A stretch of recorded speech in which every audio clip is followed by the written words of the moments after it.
নমস্কার, কেমন আছেন সবাই? আমার একটা নতুন ব্লগে আপনাদের সবাইকে স্বাগত জানাই। আজ ছিল বুধবার, তো সকাল সকাল ছেলেমেয়ের স্কুলে চলে গিয়েছিলাম ওদের স্কুল বাসে করে। কেন গিয়েছিলাম সেটা পরে জানাচ্ছি। তো সকাল থেকেই ব্লগটা দিই। আজকে উঠেছি 4:30টার সময়, 4:40 তখন উঠেছি। প্রতিদিনই উঠি 5টার সময়, আজকে 4:40-এ উঠেছি, যেহেতু বেরোতে হবে সেই জন্য।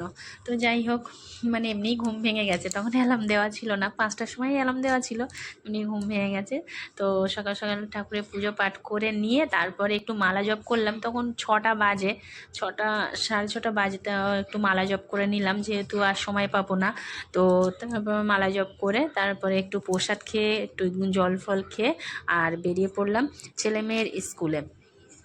মানে ছেলে মেয়ের আজকে রিপোর্ট কার্ড দেবে, রেজাল্ট দেবে। তো যেদিন রিপোর্ট কার্ড দেয় সেদিন প্যারেন্টস টিচার মিটিং, মানে মানে প্যারেন্টসদের যেতেই হয়। তো মানে সিগনেচার করতে হয় সেই জন্য। তো যাই হোক, তো গেলাম, চলে গেলাম। তখন 7টা, মানে স্কুলে পৌঁছে গিয়েছি তখন 7:45 বাজে। তো স্কুলে পৌঁছে গিয়ে তারপর তো 8টা না বাজলে গেট খুলছে না। তা গেট খোলার পরে ওদের বেশি, আমরা তো আগে আগেই গিয়েছিলাম, স্কুল বাসে করেই গিয়েছিলাম ওদের স্কুল বাসে। তো যাওয়ার পরে রেজাল্টটা নিলাম। তো ছেলে মেয়ের দুজনের রেজাল্ট খুব খুব খুব বলবো না, কিন্তু ভালোই হয়েছে, যথেষ্ট ভালো হয়েছে। তো যাই হোক, তারপর ছেলে মেয়ে একটু বললো মা একটু লস্যি খাবো। তা ভাবলাম যে একটু ওদের লস্যি খাওয়াই, তো ওদের দুজনকে লস্যি খাওয়ালাম। তো আমি আর খাইনি, কিন্তু ওদের থেকে নিয়ে একটু খেলাম। তো লস্যিটা এই ওদের স্কুলের সামনেই অপোজিটে লস্যিটা খুব ভালো হয়, একটু দাম বেশি নেয় কিন্তু খুব ভালো হয়। তারপরে চলে আসলাম এমনি 213, মানে আসার সময় ওদের স্কুল বাসটা আর আসে না। তো একটু খিদে পেয়েছে, বাড়িতে এসে আগে জামা কাপড় সব ছেড়ে তারপরে আমি একটু ছাতু গুললাম, মানে পেঁয়াজ কাঁচা লঙ্কা আর লেবু দিয়ে। আমার উনিও খেতে ভালোবাসে এইভাবে করলে, আর আমার ছেলেও ভালোবাসে। মেয়ে তো লঙ্কা খায় না, ও একটু লেবু আর একটু বাতাসা কিংবা চিনি দিয়ে একটু করে দিলে ও ভীষণ ভালো খায়। তা আমি একটু লঙ্কা বেচে দিলাম, বললাম এইভাবেও একটু খাও। তো খাওয়ার পরে 4জন ওটা খেলাম, খেয়ে এবারে রান্নার জোগাড় করতে হবে। তো যাই হোক, 10টা বাজে।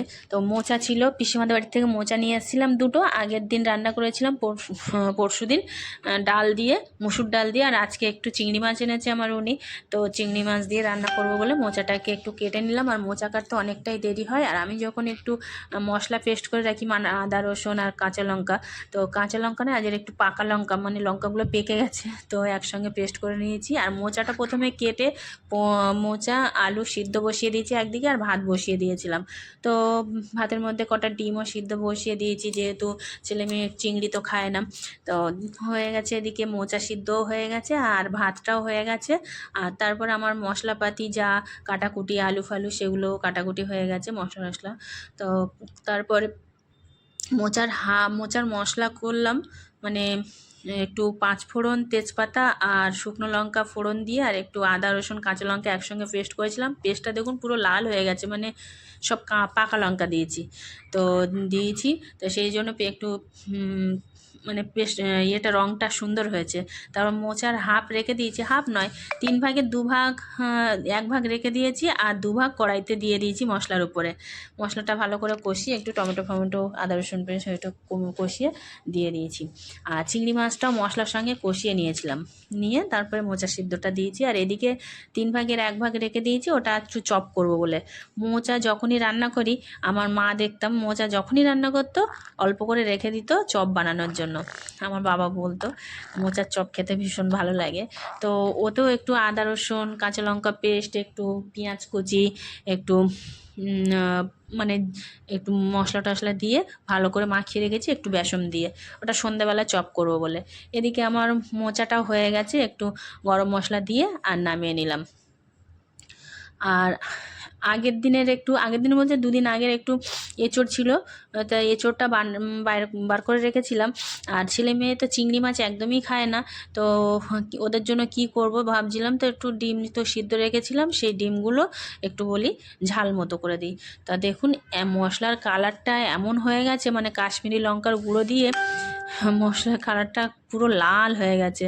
তো আজকে আমার উনি খেতে বসে বলছিল এই কাশ্মীরি লঙ্কার গুঁড়ো আর ব্যবহার করবে না, কাশ্মীরি লঙ্কার গুঁড়োটা আর ব্যবহার করব না।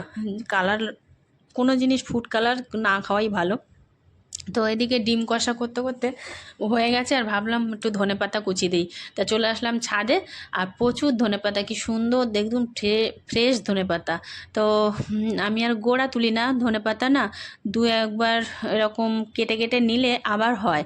তো মানে 2 থেকে 3 বার কেটে কেটে নিলে সুন্দর আবার গজায়। তো আমি সেইভাবেই নিচ্ছিলাম। আর ফ্রেশ ধনেপাতা 2-4টে নিলেই হয়ে যায়, খুব সুন্দর গন্ধ ধনেপাতাগুলোর। তো সেই ধনেপাতাগুলো নিয়ে এসে কুচিয়ে আর ডিম কষাতে দিয়ে ডিম কষাটা নামিয়ে নিলাম। নিয়ে তারপরে তখন 1টা বাজে, বেশি বাজেনি, হ্যাঁ 1টাও বাজেনি আমার। উনি আবার 1:30টার পরে তারপর দোকান বন্ধ করে। তো ভাবলাম কি করি, তারপরে দেখলাম দোকানে একজন চৈতি ছট হয়, মানে আমাদের এখানে হিন্দুস্তানি আছে। তো চৈতি ছট পুজোর প্রসাদ দিয়ে গেছিলো। একবার তো হয় কালী পুজোর পরে যে ছট পুজোটা, ওটা হচ্ছে ওদের বড় ছট, আর এইটা হয় ছোট ছট, চৈতি ছট, মানে চৈত্র মাস হয় তাই চৈতি ছট বলে। তো এটা হয় ছোট ছট, সবাই করে না। তো ছট পুজোর কলা, তারপরে লেবু আর ঠেকুয়া দিয়ে গেছিলো, সেই ঠেকুয়া একটা খেলাম। তো আমার ছেলে খেলো, আমার উনি খেয়েছে, আর আমি। তো মোচা তো দুপুরবেলা মোচা দিয়ে লাঞ্চ করা হলো, আর এখন মোচার চপ এদিকে নিয়ে আয় বাবা। এই যে মোচার চপ দিয়ে, আর এই যে মায়ের হাতে, এদিকে দেখো মায়ের হাতের ভাজা মুড়ি দিয়ে, আর এই যে এখনো রয়েছে এটা করবো, ভাজা মুড়ি দিয়ে। আর সন্ধ্যেবেলা টিফিন হবে।